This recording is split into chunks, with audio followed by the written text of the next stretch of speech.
Hey guys, you are talking to Ree. I come to talk to you about what I have either read in the blogs, heard in the streets, or watched on TV. Today we are talking about what I watched on TV. We are wrapping up 90 Day Fiancé before the 90 days. Tell All Part 2. So this is the Part 2 of the reunion.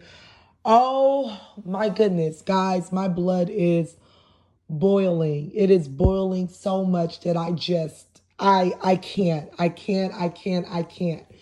So let's get through this. We're going to go through each couple. I will not leave out a couple at all because we'll get through it. But yeah, this was just, oh my goodness, like I can't. Okay, so we are going to start with, we're going to finish off with Gino and Jasmine.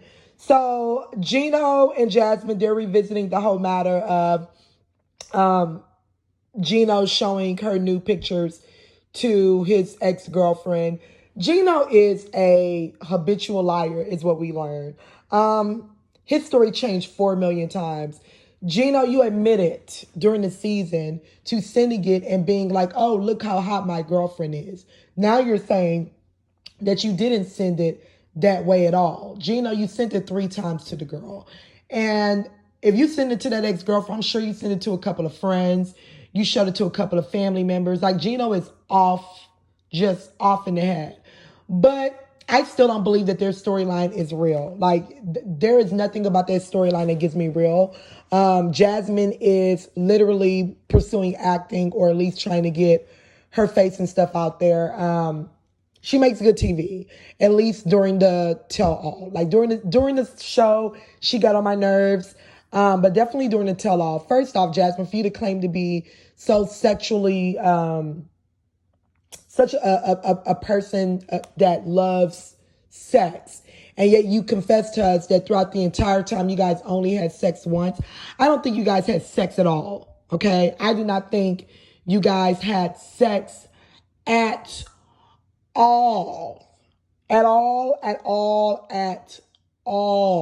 That one time during the season when you were like, oh yeah, it was so great, he rocked my world.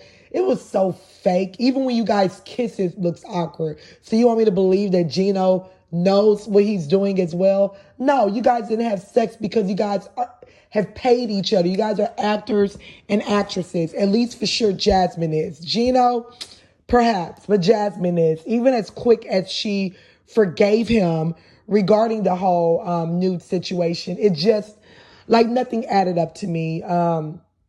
Every time Jasmine spoke, it just gave me acting. However, Jasmine, round of applause, standing ovation to you, because you, my dear, was the star of this reunion. You asked the questions that needed to be asked to every couple. You spoke what we, the viewers, well, many of us, shall I say, you spoke what we were thinking, okay?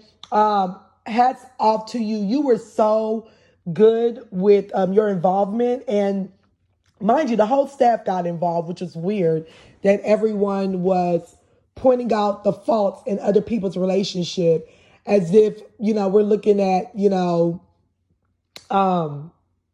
as if we're looking at some monumental, incredible, beautiful goal having, marriage. None of you guys had a relationship that anyone would want. Let's be clear on that. None of you guys. We do not want your relationship whatsoever. We do not want Gino's weird ass and him sending his supposed lovers news around to family and friends to potentially be released on the internet.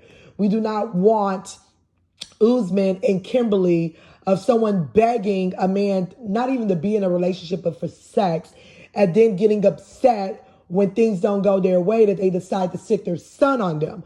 Okay? We do not want Ella and Johnny, where it has the lowest self-esteem, that you are sleeping with another person just to go and get a reaction out of your partner. Or the other one who has no intention of coming to America and can give a damn that you even slept with someone else, to be honest with you.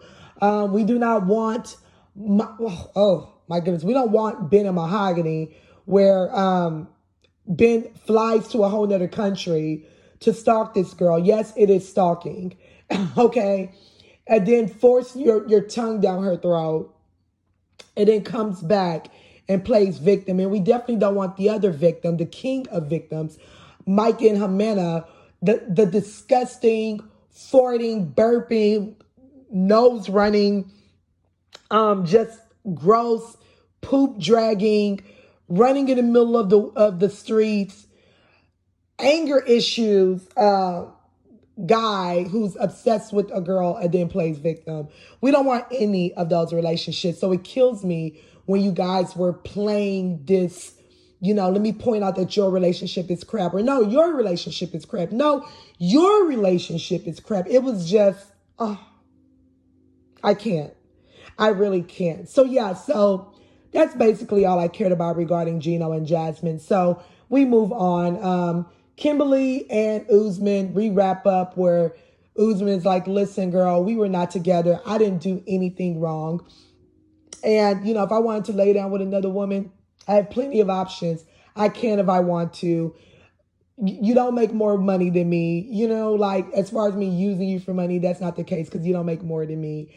And I've never cheated. And once I say I'm in a relationship, I'm in a relationship. Here's the thing. So Usman released online last week that he did not appreciate the producers editing the season finale where it made it look like he contacted Zara after Kimberly went back to the States. He says that contact with Zara actually took place 5 days into his Tanzania trip, and that the producers had to convince him to even call her. Okay, he really didn't even much want to make that phone call. Okay, Usman. The producers basically use you to amp up the storyline. Okay, granted, I give you that. However, though, Usman, the way you were talking to Zara, like the way your eyes lit up, the way you were trying to sing to her, the way you were flirting with her, the way you're asking her, hey, could it been a you and I, all of those things, like what was your point of doing that? Knowing good and well that you had another woman there that was interested in you, or at least on their way to see you, because he said it was 5 days into Tanzania. So must have been on her way to see you, okay? So why even do that scene, knowing that someone else was coming there? Now, I gather that, like you said, you were single, and you were single. Still doesn't look good, but you were single. It's one of those things where you side-eye. If I was a woman, like as far as like, okay, yeah, we weren't together, we didn't much realize what we were doing until like towards the end of the trip. But I'm still side-eyeing you for that because that wasn't cool and that was slightly embarrassing. You know what I mean? But as far as Kimberly running off and you crying and you're trying to make it look like, oh, if you had showed interest into another girl, I wouldn't have come. Kimberly, yes, you would have, because you was begging that man throughout this season. So you still would have done whatever because you literally was begging. So absolutely not. And Kim got on my nerves trying to act like everyone's relationship, like your fellow American castmates are all getting played or having that couldn't be me. That wouldn't be me. Girl, what? You embarrassed you and your son throughout this entire season. What do you mean that couldn't be you? Girl, you're no different. You are in the same predatory embarrassment pool with the rest of the American castmates, okay, that sought out these foreign brides and grooms, okay? So another person I want to go ahead and get out of the way. Let's get Memphis and Hamps out the way. Memphis, girl, nothing was wrong with you. The way you was like skirtling out when the producers was walking you out off the stage, girl, nothing was wrong with you. You had enough energy. You just realized the way the questioning was going and how everyone was in the hot seat and that they weren't just letting Sean, the host, come with those boring ass questions that didn't really dig into what was digged into. You realized that you could not escape the questioning of Jasmine, or you could not escape even the side eye from Ben, and his commentary. You didn't want to be questioned regarding the disrespect you showed, not just Hamza, but his mother and his sister. You didn't want to be questioned about the timeline of this pregnancy and your trip along with your ex-husband. You see, here's the thing. You pulled that whole, I failed an exam and so I had to go to my ex-husband's house. So you pulled that with Hamza in another country. You didn't want the Americans to dig into you and call bull, like BS, on that poor excuse that you gave, okay, where you really wouldn't have had a good rebuttal, right? It's easy to get over Hamza because of the language barrier, as well as him being younger than you, as well as him being naive. You're not going to be able to get past that with the Americans there, and also you wouldn't be able to get past that with Jasmine. Jasmine was going to call you out, girl. So you realize that, you know what? I got to tell me I got to go. Girl, bye. But yeah, so that was a smart move. I mean, I guess. Okay, so then we go over to Ben and Mahogany. Ben and Mahogany. Ben, the fact that you were a pastor and you said ex-pastor, see, this is why a lot of people have stepped away from religion. You are a clear reason of why so many people have stepped away from religion. Okay, I'm a devout Christian, but you are the reason why it is hard to bring people to Christ, okay? Because you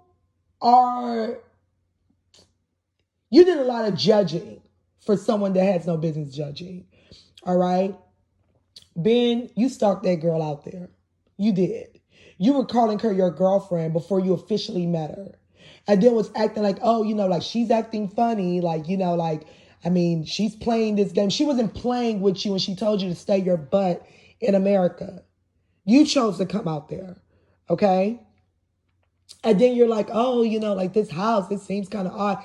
Girl, then she got an Airbnb and I would have done the exact same thing. I'm not bringing to my actual resident and I don't know you like that. You could be crazy. You can be like Mike, stalker, crazy, weird vibes behind.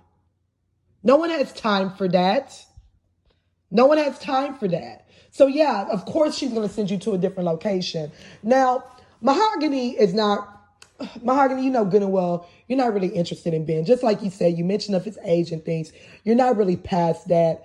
Let's also add in that Ben, you're very two-faced. And I'm so glad that your friend decided to end the friendship live on air. People like you drive me nuts. People like you and Mike, and we're going to get to Mike in a little bit. But where you go and you get your family and your friends involved and you make these people, these significant others, sound like the worst person. And you do that just so your family and friends can be your mouthpiece for you, right? So that you don't have to say what you really want to say, just in case if you piss your significant other off and then they decide to break off their relationship. So you sick your family and your friends on them, right? But then you go down to your significant other and you're like, yeah, that family and that friend, they're so full of drama. They're this or that. You speak all of these negative things, which is what you did with your so-called friend. And I was so glad that Mahogany called it all when she was just like, yeah, he said that you're always filled with drama.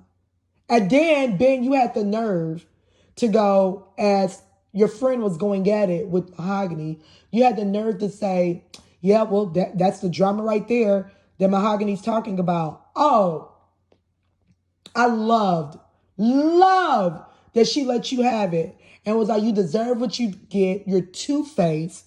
I don't need this friendship. Just like that girl said, I work 70 hours. I have a husband of my own. I don't need to be involved in any of this. Like I'm being a friend and you're being two-faced. But let that be a lesson to all family and friends out there. Stay out of your loved ones' relationships.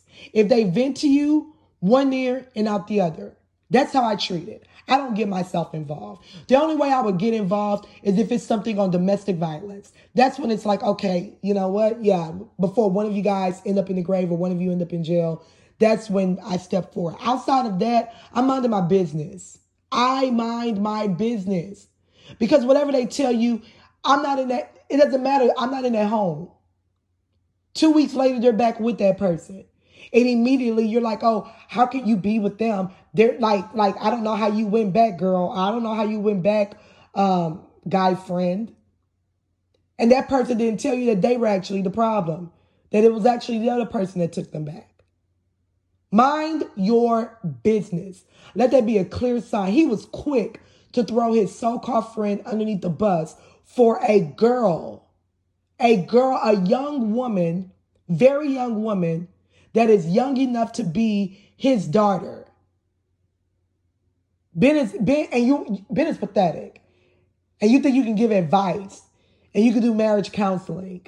You can't advise me on anything. Do you hear me? No sirree. Okay, let's get Ella and Johnny out the way. Honestly, who cares? As I said to you guys before, Ella, very low self-esteem. She based her work off of whatever attraction a man shows, and she based that attraction on physicality and sex. And that is what she uses to build her esteem. That's the bottom line. Okay, you're talking about, 2 years is a long time to not have any. Then why the heck would you get in a long distance relationship? Why wouldn't you even look up the process of how long it even takes to get somebody to the U.S.? Or why didn't you take your tail out there to where he was at to visit him? You're the ones with no real responsibility. You don't have a child and a family that you're supporting. Why didn't you book a flight to go and see him? Like, it makes no sense, Ella. It makes no sense. And Johnny still does not care. So as they're speaking to her and they're like, oh, that you deal with another guy. She said for her birthday, she needed the company of another man. Girl, Ella, we are tired. Like, when I tell you this entire episode, I had so many different frustrating moments. Guys, I couldn't. I really couldn't. I could not. Okay. So that's them. We don't care. We move on. Okay. The meat and the potatoes. Mike and Jimena. They have been the meat and the potatoes for majority of my reviews this season. And it's no different today. I have never been so angry watching a reunion that I could not. What I have realized is the Americans and I don't know if it's every season, but for sure this season. Okay. Every last one of them, excluding Ella for the most part, only because she's just dealing with her own issues that require therapy. But the rest of them have this sense of entitlement when it comes to the foreigners. Entitlement. In one way or another, they have expressed that. For you guys to defend Mike on staying in that woman's house, Kimberly, you as a woman, for you to defend Mike on that last day when he was showing his narrow behind and was causing a ruckus while Jimena's children and family were home. And was like, I pay the bills here. I'm not going nowhere. I got proof of that. That don't have nothing to do with your name on these deeds. And for you to think that that is okay to do is telling. But you know what? This is the same woman that felt like you were using a PlayStation and a Soulja Boy plated gold chain to keep your guy under wraps. So, of course you would think that Mike's behavior was okay. Of course. I'm sick of you guys with this, Mike, you're a good person. Mike doesn't deserve this. Mike is not being honest. And it was disgusting to watch Mike play the victim role. Playing the victim role of, is this true? You don't love me? The girl told you to your face in Colombia that she is not in love with you, that she loves you, but she's not in love with you. And all of them trying to make it seem like Mike's disgusting behavior is not enough for someone to walk away, none of them are dealing with that. None of them are. I told you guys, I can't even watch Mike and eat my food because he's that gross. Okay. The fact that you guys are making excuses for those behaviors, it was like, oh, a couple of farts here and there. How do you say here and there when she was actually in their home with them? What? And Mike sat back there, face getting red, eye getting red, trying to play the victim. Is this true, Amina? I just want to hear her say it here. She said it 4 million times during the season that she wasn't in love with you, Mike. Mike, that girl isn't using you. The fact that, let me tell you something. Amina, I applauded her when she walked away, but I wish she would have stayed gone. Let him sit on that stage and cry. And you're crying on that stage, not because you love her so much. You crying because you playing the victim, just like Ben. You wanted everyone else to attack that girl. You okay with them attacking? And then you play the role as if well, that's them, that's not me. And you lost it when you realized that, no, Jimena was like, hey, this is over. Wait. Shut up. Now you're telling your friend's wife to shut up. And shame on that friend that sat there and allowed you to tell his wife to shut up. Shame on him. Because he should have been like, absolutely not. You don't tell my wife that. When we came here to help your weird ass. Excuse my French. We came here to help you. You don't tell my wife to shut up. And he should have walked off the stage when his wife walked off. But you sat there. You went to play the victim role like this girl was using you. Like as if she didn't break up with you and told you could take back whatever you want. As if you didn't call her while you were back in America after she had sent your ass back home. And now you're enticing her back with money. Not even enticing her, you're pleading with her. Hey, we can build a home here. We can build a home in Colombia. We can this. You were going above and beyond after she told you she doesn't want you. Once you realize that the money wasn't the way to rule her, now you try to come back with the money. And then you want to play the victim that she's using you for money. That's what you led with. You've been leading with money since you met that girl. You didn't even want to tell them that you didn't met her on no Tinder. You met her in a webcam. A webcam that Jimena had said that you were masturbating to, allegedly. Pulling your penis out. You thought you can purchase Jimena because one, she's a webcam girl, and two, because she comes from extremely humble beginnings. You paid for those things because you thought you were purchasing her.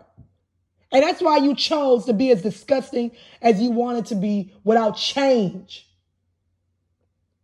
And then when you realized that she was like, listen, I'd rather go back to us eating noodles every day or us splitting an avocado or whatever before I marry your disgusting behind. You are gross. I believe Jimena 1,000,000% when she said she actually tried to work it out in the beginning. You can tell she did. You can tell when she met up with him, when she was introduced into the family, how she was. You can tell her energy was that she tried. But your grossness turned her off. It turned her off. It will turn anybody off. And your so-called friends that was so involved, if I was him, I would have never came back.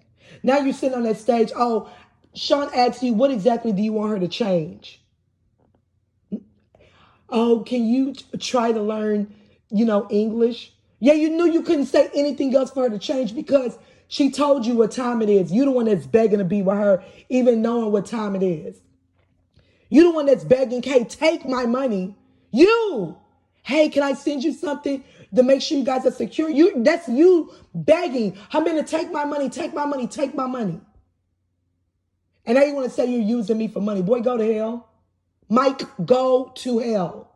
I have never been more furious with that entire delusional cast and his delusional friends. And then it's like, oh, I'll hook you up with one of my girlfriends. Kimberly says, Kimberly, Girl, what? And then Jasmine's like, I'll hook you up with one of my girlfriends. Let me tell you something. They watched this season. Any of them girlfriends watched this season? Or even watched a video where you literally had boogers. Big old snot just fell out of your nose. You continue to upload that video. How gross. I was shocked, disgusted. That was released online. If any of those girls' friends seen anything from this season and beyond, didn't realize that you're a stalker and that you're playing this victim role, they don't want your butt. They don't, like, even a woman that, for a woman that is in desperate need of financial assistance, not just for her, not just for her children, for her entire family. The way that her stepmother cried when they realized the finances was gone. For her to still look at everyone and goes, I can't do it. Mike, that speaks volumes to your level of grossness. It speaks volumes. Okay? And we realized that Mike and Jimena are no longer together. Jimena is, I believe she's now engaged. I know she's in a relationship for sure, but she's now engaged to a gentleman from Canada. So, you know, hopefully he's clean, Father God. Because clearly looks doesn't matter to him, and it's about, you know, your soul. You can clearly see that. And, of course, being a provider. But I'm praying that man is not as gross. I doubt it, because I've never seen anything as gross as Mike. I'm sorry. So, yeah, so that's my review. Let me know what you guys think about all the couples. Make sure you like, comment, and subscribe. We are continuously growing this channel. I am so grateful for the positive feedbacks that you guys provide through some of my videos and just the subscribers. Like, it's continuously growing.